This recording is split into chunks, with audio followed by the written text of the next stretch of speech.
Hello. Now, one of the things that we cover on our Excel introduction course is print setup, including how to scale an Excel file to fit on the correct number of pages. Now, this comes up again on the Excel Intermediate as part of the revision exercise, and often on the advanced courses as well. So I thought it'd be worth a little bit of time to recap. So what we have here is a spreadsheet with a little bit of data in for two areas. We've got Norwich, and a little bit lower down we've got Ipswich. And what I want to do is print Norwich on page 1, Ipswich on page 2. And if I zoom out a little bit and just select the Norwich area, you can see that it is more landscape shaped than it is portrait, so it'll fit better on a landscape page. Now, one of the first things to do, even before changing the page orientation, is to set up some page breaks. And because I want Ipswich to be at the top of the second page, if I click on Ipswich, head to Page Layout, Breaks, and then Insert a Page Break, you can see it puts in a solid line, quite faint, but still a solid line above Ipswich. Normally it would try and split to the left of the active cell as well, but because I'm in column A, there's nothing further left than that. So it just splits horizontally.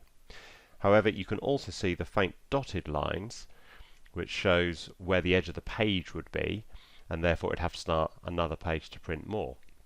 Now, we've already seen that this is more landscape shaped than portrait, so if I change the orientation to landscape, that allows me to fit a little bit more on the width, so that gets me to October, but now it's not high enough, so I can't fit the whole height of the page. So basically I'm ending up on 8 pages here, which is not what I'm after.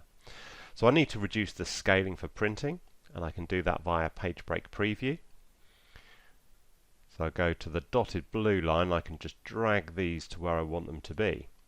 So I've dragged the vertical line to the edge, and it's reduced the scaling to 83%. I don't have to worry about the other direction because the spreadsheet is slightly wider than it is tall. So that's the job of Page Break Preview done, and I can head back to normal view for the next part. Now, the only other thing I want to do on here is set some print titles, so I get my main titles repeated above Ipswich as well.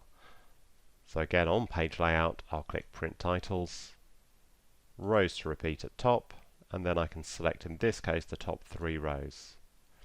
Once I click OK there, I can have a look at Print Preview to see how it's worked out. And I can see I've got Norwich, fits very nicely onto a single page. If I browse to the second page, there I've got Ipswich. Again, it fits nicely, but I've also got the headings repeated at the top. Now I'd be ready to set other page setup options like headers and footers. So I could include things like the company logo, the location of the file, when it was printed, all of the kind of regular information that you might want in a header or footer. Thank you for watching, and hope to see you on one of our courses soon.